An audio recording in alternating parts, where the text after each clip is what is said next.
Democratizar ainda mais o acesso aos concursos e oferecer preparação de excelência é a missão do curso sobre Direito. O meu nome é William Ackerman, eu sou defensor público do Estado do Rio de Janeiro desde 2012, assessor de ministro do Supremo Tribunal Federal desde 2018 e coordenador do curso sobre Direito. Aqui no nosso canal, vocês terão acesso a aulas com os melhores professores do país. E nas nossas turmas, há ferramentas disruptivas para facilitar o seu caminho até a aprovação. Então deixe seu like, se inscreva no canal e não deixe de conferir no nosso site as nossas turmas com matrículas abertas e preços promocionais.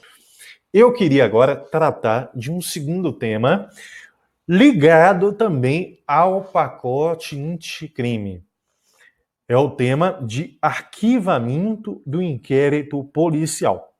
E aí, vamos focar o nosso estudo a partir do artigo 28 do CPP, 28 do Código. O que é que temos? Nós temos que falar da sistemática do artigo 28 anterior ao pacote anticrime e vamos falar também da sistemática após o pacote anticrime. O que é importante aqui, desde o início, destacar?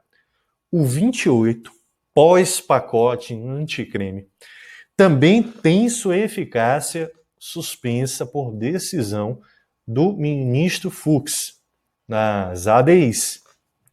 Ou seja, eu vou falar aqui, gente, do 28 antes e depois do pacote, então é o velho 28, o antigo 28, o novo 28. Atualmente se aplica na prática o antigo, o velho, artigo 28 do Código. Então, o anterior ao pacote, nós temos que conhecê-lo. E vamos ver o novo 28, porque foi criado o novo artigo 28. Bom, vamos lá. Sistemática anterior ao pacote, o antigo artigo 28. Arquivamento do IP. Sistemática, qual é? Ministério Público iria promover o arquivamento do IP, iniciativa única e exclusiva do MP. Mas a promoção do arquivamento teria que ser encaminhada a um juiz. O juiz, no entender do Código, atuaria como fiscal do cumprimento do princípio da obrigatoriedade da ação penal pública. Era a justificativa do Código, mas boa parte da doutrina, diria até a maioria, não concordava com a atuação do juiz em matéria de arquivamento do IP, porque entende que isso iria comprometer a imparcialidade do juiz. Porque, vamos relembrar daqui a pouco, se o juiz não concordasse com o arquivamento promovido pelo MP, ele iria remeter os autos ao PGJ, o PGJ poderia iniciar a ação e a ação seria julgada por qual juiz? Aquele próprio, que negou o arquivamento do IP.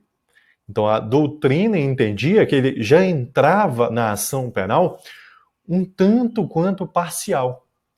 Já tinha se posicionado anteriormente no sentido de dar marcha à ação penal. Psicologicamente, teoria da dissonância cognitiva, ele poderia estar tendente a condenar o réu. Então, mitigaria a imparcialidade e atingiria o próprio sistema acusatório. O que se queria, então, é que o juiz deixasse de atuar. O arquivamento fosse feito somente pelo Ministério Público. A semelhança do que já vinha funcionando com o arquivamento do inquérito civil. Inquérito civil, tutela coletiva. Vamos pegar aí MP estadual. O promotor de justiça que promove o arquivamento do inquérito civil encaminha o seu ato para revisão interna do IMP, por meio de qual órgão? Do Conselho Superior do Ministério Público. Tá? Era o que se queria que ocorresse também com o arquivamento do IP. Mas não era o que valia à época. Então, os autos eram encaminhados a um juiz. E aí o juiz, vamos só relembrar o teor do artigo 28, o juiz ele poderia concordar com o membro do Ministério Público ou discordar. Vamos ver aqui, só lembrando, o 28. Dois caminhos. Primeiro caminho, juiz concorda com o Ministério Público. O juiz vai homologar o arquivamento do IP. Tá? Segundo caminho, qual é? O juiz discorda da promoção de arquivamento do IP. Aí, o que ocorre? O 28 determina que o juiz envie os autos ao PGJ, ao Procurador-Geral de Justiça, o chefe do MPE. Cuidado, porque isso vale para o MPE. E no MPF iria ocorrer o quê? Se o MPF promove o arquivamento do IP e o juiz federal diverge, o juiz deve remeter os autos a um órgão interno do MPF. Qual é? As chamadas Câmaras de Coordenação e Revisão Criminal do MPF. Por quê? Assim prevê o CPP? Não. Assim vem na Lei Orgânica do IMP da União. Aquela lei complementar número 75/93, artigo 62, inciso 4. Tá? Então aqui o ato era revisto por este órgão interno do MPF. Bom, voltando à esfera estadual, que é o que vem aí no artigo 28. O PGJ, por sua vez, tinha também dois caminhos. Ele poderia, primeiro caminho, concordar com o arquivamento que foi promovido pelo membro do MP. Nesse caso, o juiz estaria obrigado a homologar o arquivamento. Segundo caminho, o PGJ iria discordar do arquivamento. Iria concordar com o juiz. Ele tinha duas opções. Ou ele oferecia a denúncia, ele pessoalmente, ou ele iria designar novo membro do INMP para o ato de oferecimento da denúncia.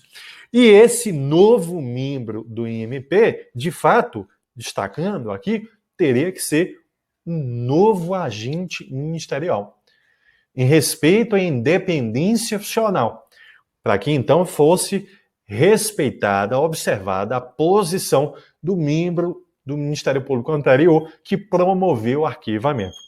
Agora, este novo membro do Ministério Público estaria obrigado a oferecer a denúncia. Ele não poderia invocar a independência funcional, ele atuaria como longa-manos do PGJ.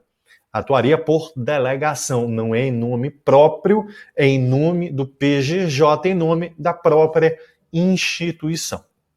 Tá bom? Era essa a temática do artigo 28. Só destacando um ponto. No caso de o juiz homologar o arquivamento, nós teríamos uma decisão homologatória. Via de regra, formaria meramente uma coisa julgada formal. Isso significaria que a decisão poderia o quê? Ser revista. Ou seja, seria possível desarquivar o IP, desde que surgisse nova prova e não houvesse extinção da punibilidade. Exemplo, desde que o crime não estivesse prescrito. Tá? Isso que vinha, ou vem no artigo 18 do Código e na súmula 524 do STF. Excepcionalmente, decisão de arquivamento faria coisa julgada material. No entender do STF, se isso tivesse como fundamento, o arquivamento tivesse como fundamento a atipicidade da conduta. O STJ entendia também que a coisa jogada material estaria formada a partir da decisão de arquivamento com base em excludente de ilicitude. O STF divergia. Tá? Entendia que somente ocorreria a coisa jogada material se o arquivamento se deu por atipicidade da conduta. Bom, está aí todo o cenário anterior ao pacote. Vem a redação do artigo 28 do Código, dada pelo pacote anticrime. E aí, o que vai ocorrer? O que vai ocorrer é que o pacote anticrime atende àquele argumento que era levantado pela doutrina, de excluir a atuação do juiz no arquivamento, em respeito ao sistema acusatório. O arquivamento fica no âmbito interno do Ministério Público, apenas e tão somente. Isso não significa que o arquivamento não tenha qualquer controle, mas o controle não é mais judicial, e sim interno, pelo IMP, por um órgão interno do Ministério Público. Vamos ver qual é. Tá bom? Então, o membro do MP promove o arquivamento, comunica o arquivamento a um órgão interno que vai rever ou não o ato e vai comunicar também a alguns interessados aqui no arquivamento. Vamos ver. Então, primeiro, o 28, vamos aqui à leitura, acompanhe, por favor. O 28 caput afirma que ordenado o arquivamento do IP ou de quaisquer elementos informativos da mesma natureza, isso inclui o PIC do Ministério Público, o órgão do MP comunicará a quem? A vítima, ao investigado e à autoridade policial, delegado. Não veio aqui o juiz das garantias. Deve comunicar? Deve. Por quê? Lá no terceiro B, se prevê que o juiz ele é comunicado da instauração do IP. Ora, ele é comunicado que o IP foi instaurado, não deve ser comunicado que ele foi arquivado?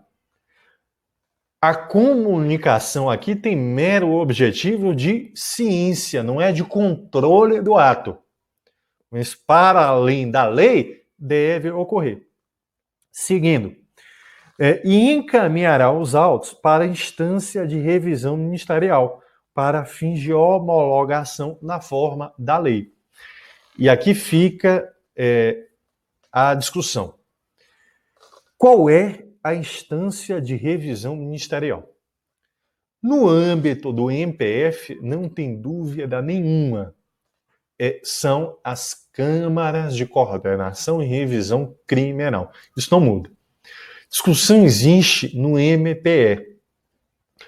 Há quem diga que é o Conselho Superior, por analogia ao que já ocorre com o inquérito civil. Há quem entenda que é o Colégio de Procuradores. Mas o que é que prepondera, se isso cair em sua prova? Continua sendo o PGJ. Porque era a sistemática anterior do pacote e é o que prevê também a lei orgânica do MP dos Estados, a 8.625 de 93. Percebam que na sistemática anterior, o PGJ só atuava por provocação do juiz. Então, não era sempre. Aqui, no novo 28, é sempre. O membro do IMP, ao arquivar o IP, sempre comunica o ato ao PGJ. Então, há uma ampliação aqui da atuação do PGJ, o que vai refletir depois, vamos falar aqui, na decisão do ministro Fux, entendendo que o 28 é inconstitucional. Tá? Bom, deve comunicar a vítima pode impugnar o arquivamento. Aí vem aqui o parágrafo 1º, se a vítima ou seu representante legal não concordar com o arquivamento do IP, poderá, no prazo de 30 dias do recebimento da comunicação, submeter a matéria à revisão da instância competente do órgão ministerial, conforme expuser a respectiva lei orgânica. Pode impugnar o ato em até 30 dias. O que se recomenda? Que o PGJ primeiro aguarde o decurso do prazo de 30 dias para verificar se a vítima vai impugnar o ato ou não. E só ao final decide se homologa o arquivamento ou não. Falando em vítima, parágrafo 2º. Nas ações penais relativas a crimes praticados em detrimento da União, Estados e municípios, a revisão do arquivamento IP poderá ser provocada pela chefia do órgão, a quem couber a sua representação judicial, então a procuradoria daquele órgão. Ok? Bom, aqui então, sistemática atual. Atual é do novo 28. Fica a discussão final do novo 28. Qual é? Não há atuação do juiz, não há uma decisão judicial de arquivamento, não há coisa julgada. Como é que fica, então, desarquivamento? É possível? E se é possível sempre? Isso não veio na lei. Qual é o entendimento atual da doutrina? Se aplica a mesma sistemática lá da coisa julgada. Então, é possível desarquivamento IP? Em regra, sim, se houver nova prova, desde que o fato não esteja prescrito. Tá? Agora, se o arquivamento se deu com base na atipicidade da conduta, é possível desarquivar? Não. Por quê? Houve coisa julgada material? Não. Não. Mas a atipicidade da conduta será motivo para uma futura absolvição sumária, com fundamento no artigo 397. Não há o porquê o Ministério Público desarquivar o IP, iniciar a ação, se logo no início da ação vai ocorrer a absolvição sumária. Então, falta o quê para a ação penal do MP? Falta interesse de agir.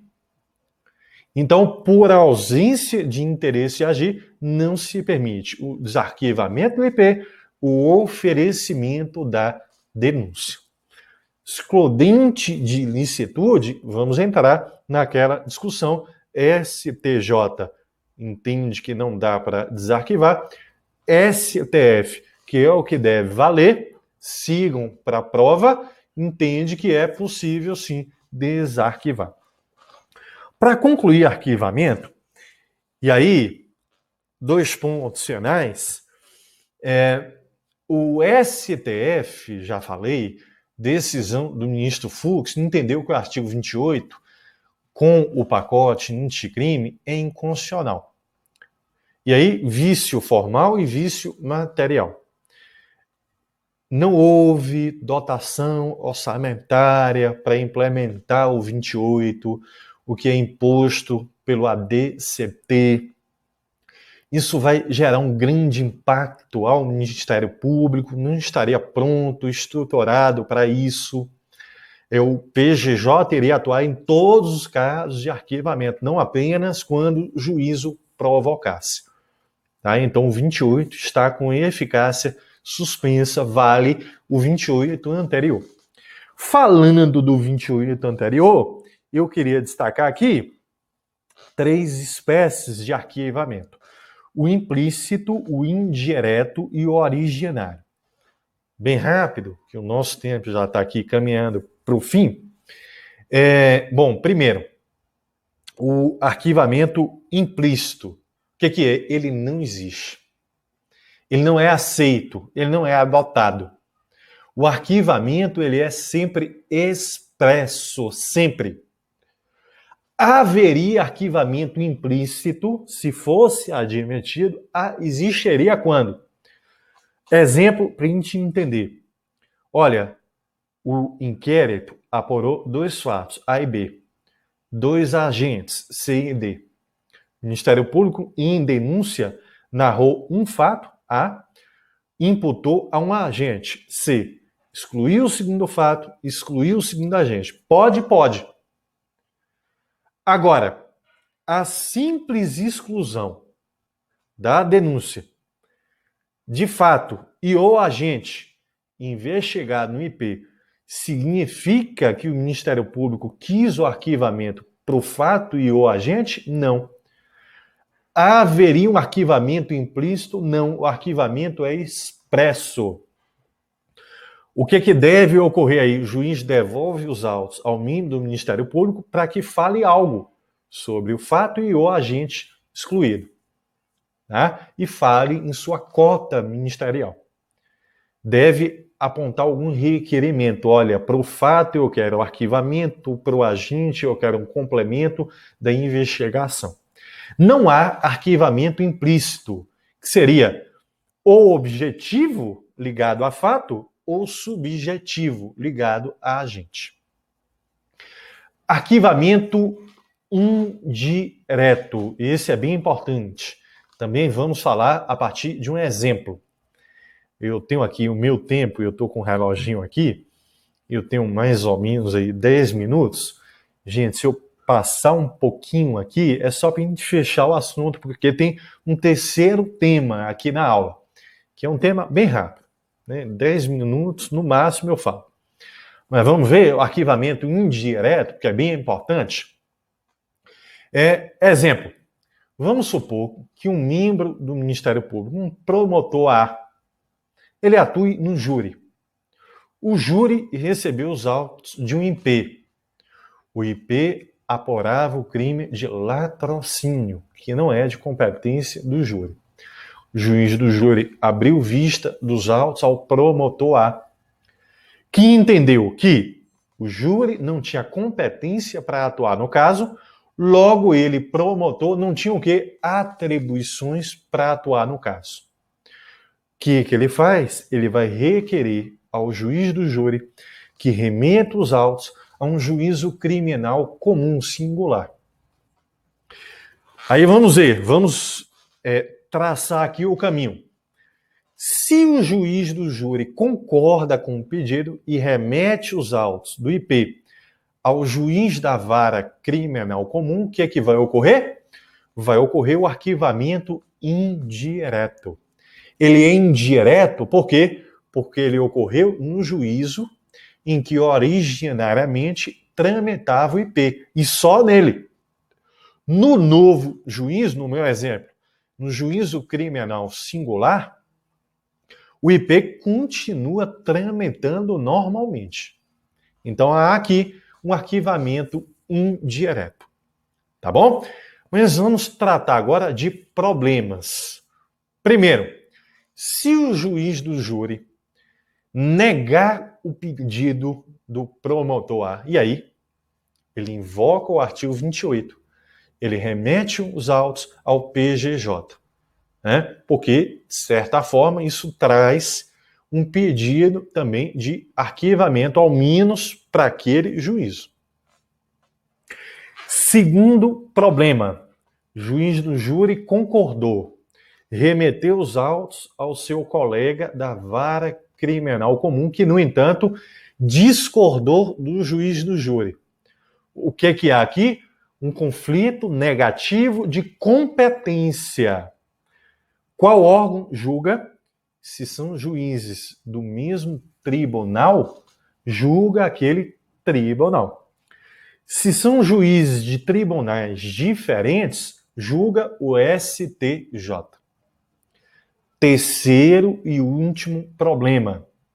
Se todos concordam, mas há uma divergência entre membros do IMP, o promotor B, que atua na vara criminal comum, ele entende que os autos deveriam tramitar no júri. Há um conflito de quê? De competência? Não, os juízes concordaram. Há um conflito de atribuições, então, entre membros do Ministério Público. E aqui é bem importante. Se forem membros de um só IMP, julga o conflito aquele Ministério Público. Então, no MPE, quem julga? O PGJ. No entanto, se forem membros de MPs diferentes, MPE e MPE, MPE e MPF, qual órgão julga? Olha, o STF já entendeu de 3 formas. Em um primeiro momento, entendeu que quem julgaria seria ele próprio STF, não vale mais. Em um segundo momento, entendeu que quem julgaria seria o PGR, Procurador-Geral da República, não vale mais. Entendimento atual, que pode cair em prova. Órgão que julga conflito de atribuições entre membros de MPs diferentes é o CNMP, Conselho Nacional do Ministério Público. Ok? Tá aí, então. E o arquivamento originário? Por que o termo originário? Porque vai ocorrer em casos de competência originária de tribunais. Exemplo marcante, se houver prerrogativa de foro. Aí, primeiro, no âmbito aqui de um tribunal de segundo grau. Vamos pegar o caso do MPE. Prefeito. Prefeito investigado via de regra no TJ do estado em que atua. Quem é que vai acompanhar a investigação do prefeito? É o PGJ. Se ele promove o arquivamento da investigação, o TJ pode aplicar o 28? Ou seja, pode divergir e devolver os autos a ele próprio, o PGJ? Não há qualquer sentido lógico nisso aí. O que significa afirmar que no arquivamento originário, o tribunal está obrigado a acatar a promoção de arquivamento que foi feita pelo PGJ. Não pode divergir, não pode invocar o artigo 28. Isso significa que o ato do PGJ de arquivamento fica sem qualquer controle? Não. É possível um controle interno no próprio MPE. O legítimo interessado, e aí quem que é? Via de regra, a vítima, pode impugnar o ato a um órgão interno do MPE. Qual é? O Colégio de Procuradores de Justiça. Porque isso vem no artigo 12, inciso 11, da Lei 8.625 de 93. Ok? Isso vale em tribunais superiores também, e aí vamos falar da atuação do MPF, do PGR, Procurador-Geral da República, isso vale? Via de regra, vale. PGR, digamos, está ali um deputado federal sendo investigado no STF. PGR promove o arquivamento. O STF tem que acatar o arquivamento. Isso vale como regra, mas lembrem, uma única exceção, entendimento do STF, que se deu no chamado inquérito das fake news, ou popularmente conhecido como do fim do mundo, né? A então PGR, a Raquel Dodge, promoveu o arquivamento deste inquérito e o STF negou o arquivamento. E o inquérito segue tramitando regularmente, por vários motivos, e aí não tenho tempo aqui, não é o momento para discutir se é um inquérito constitucional ou não, é um tema relevante, mas aqui me cabe concluir o quê? Que neste caso o STF entendeu que não seria, ou melhor, seria possível negar o arquivamento. Tá? Bom, para a gente concluir aqui, reta finalíssima.